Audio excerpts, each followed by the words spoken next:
For just 45 seconds, the camera captured something the world would never see again. The film is silent except for the faint crackle of old cinema reels. It is black and white, covered in heavy grain that softens every detail. Inside a plain concrete enclosure, a lone animal walks the same path again and again. Its head hangs low. Its shoulders rise and fall with each careful step. Then, without warning, it stops. Slowly, it turns toward the camera.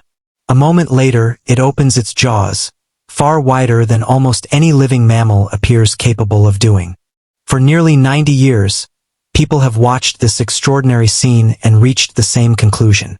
Most believed they were witnessing nothing more than a tired animal letting out a long yawn before continuing its restless walk. But modern research suggests that this famous moment may have been misunderstood from the very beginning. The animal in the film was the Tasmanian tiger, scientifically known as Thylacynus cynocephaly. Despite its nickname, it was not a true tiger. Its striped back earned that comparison, while its long snout made it resemble a wolf. In reality, it belonged to a completely different branch of the animal kingdom. It was a carnivorous marsupial, carrying its young in a pouch much like a kangaroo.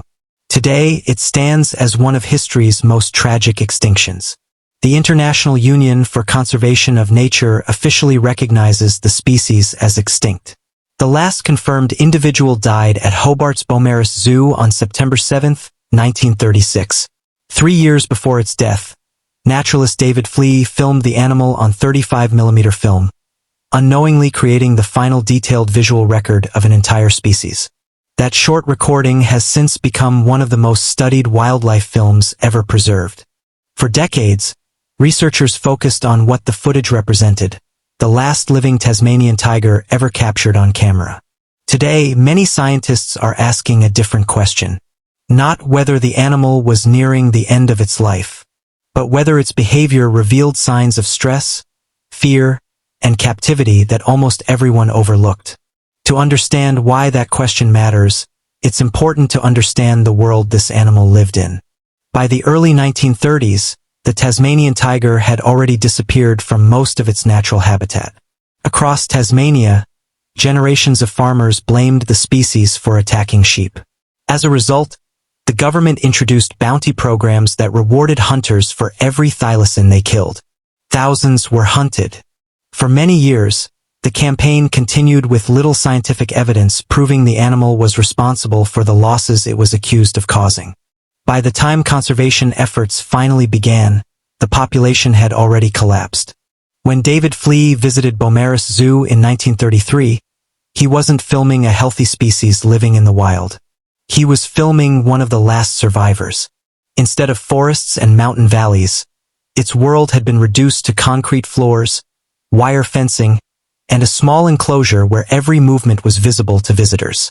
No one realized that this brief film would eventually become the final chapter in a story that had begun millions of years earlier. And hidden inside those few seconds of footage may have been clues that no one at the time knew how to recognize. Long before the Tasmanian tiger vanished, its fate had already been decided. In the late 1800s, fear spread quickly across Tasmania's farming communities. Whenever sheep disappeared, the thylacine was often blamed. Stories describing it as a ruthless livestock killer became common, even though very little scientific evidence supported those claims. Public opinion soon turned against the species. To protect the growing sheep industry, the Tasmanian government introduced a bounty program in 1888. Hunters were rewarded for every thylacine they killed, £1 for an adult and 10 shillings for a juvenile. The payment encouraged people to trap, shoot, and poison the animals across the island.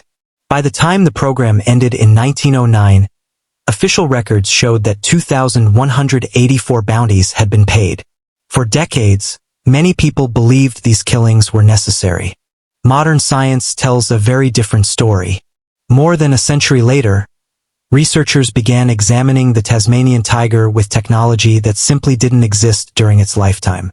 Instead of relying on old stories or eyewitness accounts, scientists analyzed preserved skulls using advanced three-dimensional computer models.